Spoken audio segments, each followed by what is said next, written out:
Cecile Show TV. Wogeze kuri Cecile Show TV bwa mbere turakwakiriye wiyumvemo ikaze, nawe duhorana umunsi ku munsi, ndagushimiye cyane. Nk'uko mubibona rero uyu munsi nifuje ko duteka iki? Duteka umwumbati. Karibu mu gikoni dufatanye guteka umwumbati.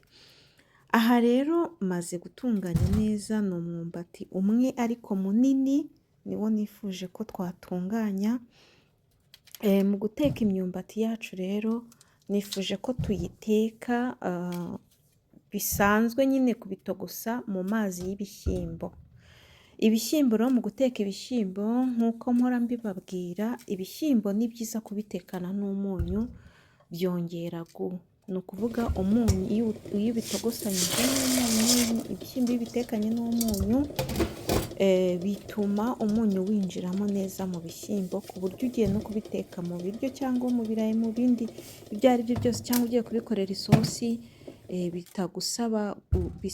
bitagusaba gushyiramo umunyu mwinshi. Ikindi nacyo umunyu uba wamaze kwinjiramo deja byongera imyumbati yacu rero nk'uko muri kubireba mu guteka imyumbati, ni byiza ko imyumbati uyiteka wabanje kuyikuramo imizi. Gukuramo imizi rero urawusatura umwumbati, warangiza ugakuramo wa muzi uba urimo hagati, kugira ni byiza cyane kubera ko iyo iri gushya bigahwana bituma imizi idasigara mu biryo. Hari ukuntu uba uri kurya wenda ugeze nko ku gishyimbo ugasanga uryanye n'umuzi ukumva urakubangamiye. Ni byiza rero mu kuyitegura ko ubanza ugakuramo imizi. Ndangije rero nta kindi nakoze, nasutsemo amanininwa, amazi y'ibishyimbo niyo nasutsemo, niyo ngiye gutekesha iyi myumbati. Nabanje nteka ibishyimbo, bimaze gushya ubwo birumvikana ko ibishyimbo nabishyizemo amazi menshi, nabitekanye amazi menshi. Ndangije nshyira ku ziko. Rero imyumbati imaze gushya, mise nkaranga igitunguru ku ruhande. Nakoresheje igitunguru cyinshi, nakoresheje ibitunguru bibiri bya onyo. Igitunguru cyinshi mu myumbati biraryoha cyane, muzabigerageze.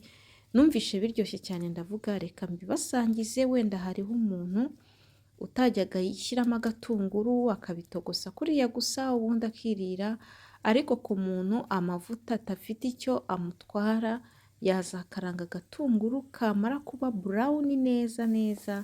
Mwabibonye ko cyabaye burawuni, kiri guhumura cyane neza cyane.